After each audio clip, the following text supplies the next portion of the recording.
উপকারিতা সম্পর্কে যাই বলি না কেন সেটাই কিন্তু কম বলা হবে।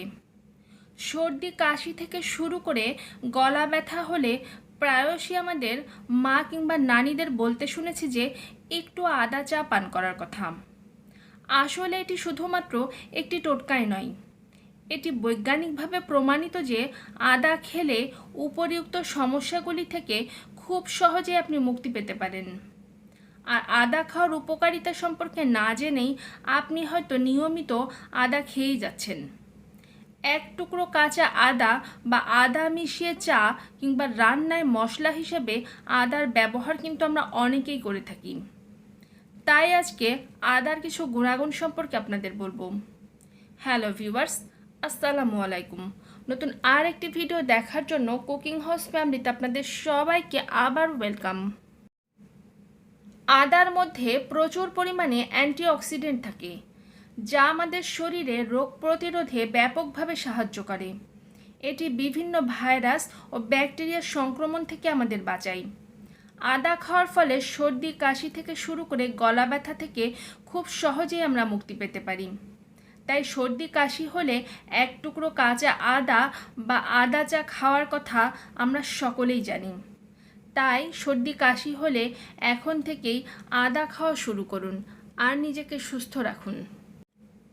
অনেকেই আমরা কিন্তু বদহজমের মতো সমস্যায় ভুগতে থাকি, আর বদহজমের সমস্যায় আদার কিন্তু উপকারিতা অনেক।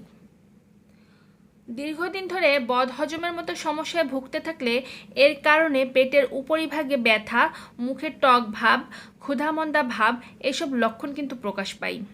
আর আদা খাওয়ার কারণে এসব প্রদাহ কিন্তু কমতে থাকে। তাছাড়া আদা উৎসেচকগুলির নিঃসরণ বৃদ্ধিতে সহায়তা করে, ফলে বদহজমের সমস্যা দূর হয়। রান্নায় আদার ব্যবহার বিশেষ স্বাদ এনে দেওয়ার সঙ্গে সঙ্গে হজমেও কিন্তু অনেক সহায়তা করে থাকে। পিরিয়ড কিংবা সেই সাথে মাসিকের সমস্যায় অনেক মেয়েকেই দেখা যায় তলপেটে অসহ্য যন্ত্রণা ভোগ করতে থাকে। আর এই যন্ত্রণা সাধারণ স্বাভাবিক জীবনযাপনে অনেক সময় বিঘ্ন ঘটায়। একটু সামান্য পরিমাণ আদা এর থেকে অনেকাংশেই আপনাকে মুক্তি দিবে। আদা চা পান করলে এই সময় একটু আরাম পাওয়া যায়। তাছাড়া আপনি যদি কয়েক টুকরো আদা গরম পানিতে ফুটিয়ে সেই পানিতে মধু মিশিয়ে খেতে পারেন, সেক্ষেত্রেও অনেক আরাম পাবেন। আদা বমি বমি ভাব নিয়ন্ত্রণ করতে সাহায্য করে। অনেকেরই সকালে ঘুম থেকে উঠে বমি বমি ভাব থাকে, যেটাকে আমরা অনেক সময় মর্নিং সিকনেস বলে থাকি। তাছাড়া অপারেশন বা কেমোথেরাপির পরে কিছু মানুষ বমি বমি ভাবের লক্ষণে ভোগেন। এই বমি বমি ভাব দূর করতে আদা খাওয়ার বেশ একটা উপকারিতা পাওয়া যায়। আদার রস সামান্য পরিমাণে খেলে উপরিউক্ত সমস্যাগুলি থেকে অনেকাংশে আরাম পাওয়া যায়। অনেক সময় খেয়াল করে দেখবেন বাসে উঠলে যাদের বমি পায় তারা মুখে যদি এক টুকরো আদা রাখতে পারেন, সেক্ষেত্রে আপনার বমি বমি ভাব একেবারেই দূর হয়ে যাবে। আদা অস্টিও আর্থ্রাইটিসের ব্যথায় অনেক উপশম দেয়।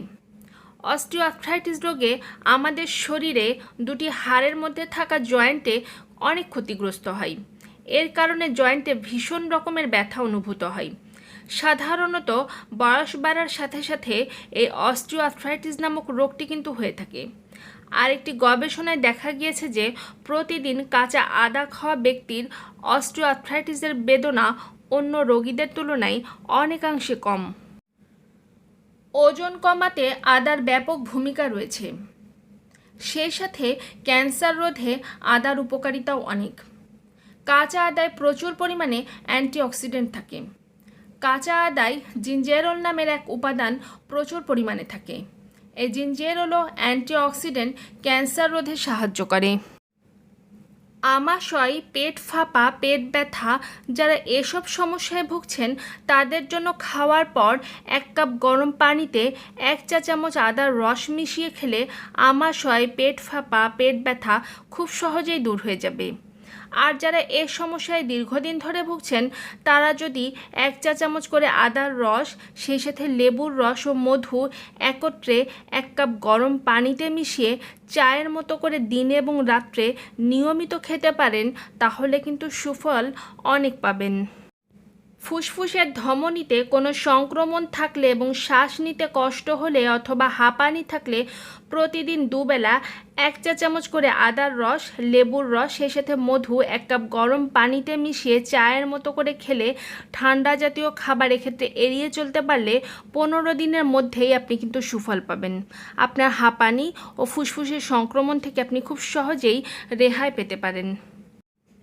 পরিশেষে আপনাদের সবার কাছে আমার ছোট্ট একটি অনুরোধ রইল, আর তা হচ্ছে ভিডিওটি ভালো লাগলে লাইক করুন আর আপনার পরিচিত সকলের সাথে শেয়ার করুন, আর সেই সাথে আমাদেরকে কমেন্টস করে জানান। আর আপনি যদি এখন আমার কুকিং হাউস ফ্যামিলির সদস্য না হয়ে থাকেন তাহলে এখনই আমার পরিবারের সদস্য হয়ে যান। আর এতক্ষণ আপনারা যারা আমার সাথেই আছেন আপনাদের সবাইকে জানাই thank you so much. Take care, আল্লাহ হাফিজ, বাই বাই।